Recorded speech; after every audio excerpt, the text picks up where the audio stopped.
ఎప్పుడెప్పుడా అని ఎదురు చూస్తున్న కన్నప్ప సినిమా ఎట్టకేలకు ఈరోజు రిలీజ్ అవ్వడం జరిగింది. బట్ నిన్న బుక్ మై షో ఓపెన్ చేస్తే ఇటు ట్విట్టర్లో కానివ్వండి, ఫేస్బుక్లో కానివ్వండి, ఇన్స్టాగ్రామ్లో కానివ్వండి, ఎక్కడ పడితే అక్కడ ట్రోల్స్ అవుతూనే ఉన్నాయి.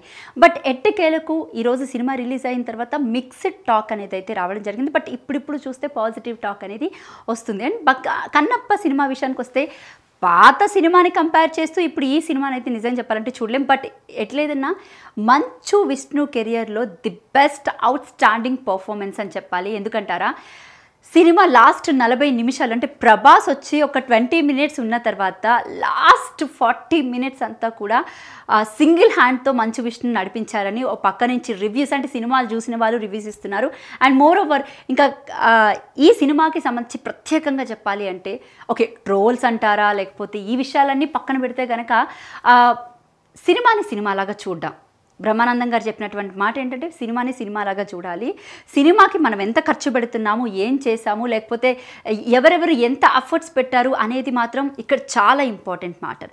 బట్ ఈ సినిమా విషయానికి వస్తే మనం ఓకే మంచి ఫ్యామిలీ విషయంలో ఎవరు ఎన్ని ట్రోల్స్ చేసుకున్నా, ఎవరు ఎన్ని మాట్లాడినా కూడా అవన్నీ పక్కన పెడితే సినిమా పరంగా చూస్తే మాత్రం సినిమా నిజంగా ఒక ఫ్యామిలీ చూడాల్సిన అటువంటి సినిమా. అండ్ మోర్ ఓవర్ ఇందులో అక్షయ్ కుమార్ కానివ్వండి, లేకపోతే కాజల్ అగర్వాల్ కానివ్వండి, అండ్ ముఖ్యంగా చెప్పుకోవాల్సిన పాత్ర ఏదంటే ప్రభాస్ ఎంటర్ అయిన తర్వాత ఆ 15 నిమిషాలు ప్రభాస్ వచ్చి వెళ్ళిన తర్వాత ఏదైతే ఉంటుందో సినిమా అక్కడి నుంచి మాత్రం నిజంగా ఆ 40 నిమిషాల కోసం సినిమా చూడాలి అని చెప్పేసి నేను పర్సనల్గా అడిగి చాలామంది రివ్యూస్ని కనుక్కుంటే వాళ్ళు చెప్పినటువంటి మాట. అండ్ మోర్ ఓవర్ చెప్పాలంటే బ్యాక్గ్రౌండ్ మ్యూజిక్ కానివ్వండి, అండ్ జిఎఫెక్ట్స్ కానివ్వండి, ఈ విషయాలన్నీ కూడా పీక్స్లో, అంటే సినిమాలో ఇవి చాలా అంటే చాలా ఎఫర్ట్ పెట్టి సినిమాని రూపుదిద్దారని చెప్పొచ్చు. అండ్ ముఖ్యంగా చెప్పుకోవాల్సిన ప్రధాన విషయం ఏంటంటే మోహన్ లాల్ గారి యాక్టింగ్ అండ్ ఆ క్యారెక్టర్ కూడా చాలా చాలా బాగుందని ఈ సినిమాకి సంబంధించినటువంటి రివ్యూలో కూడా ఉంది. అండ్ మొత్తంగా చూసుకున్నట్లయితే కనుక అంటే 2 పాటలు మినహాయించి అండ్ లవ్ ట్రాక్కి మినహాయించి, అంటే ఆ 2 పాటలు లేకపోతే ఇంకా సినిమా చాలా బాగుండేది అని.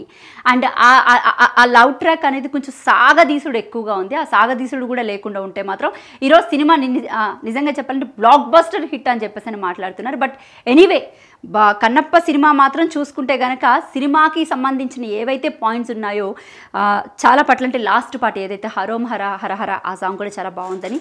అండ్ మంచు విష్ణుకి సంబంధించి ఏదైతే లాస్ట్ శివుడి దగ్గర చేసినటువంటి యాక్టింగ్ ఏదైతే ఉందో, తన కన్ను తీసి శివుడికి పెట్టే క్రమం ఏదైతే ఉందో నిజంగా ఏడ్పించేశాడని చెప్పేసి అని చాలామంది చెప్తున్నారు ఇదే విషయానికి సంబంధించి. అండ్ భక్తి కన్నప్పతో పోల్చుకుంటే కన్నప్ప కొంచెం డిఫరెంట్గా ఉండొచ్చు, కానీ కన్నప్ప నిజంగా చూడదగవలసిన సినిమా.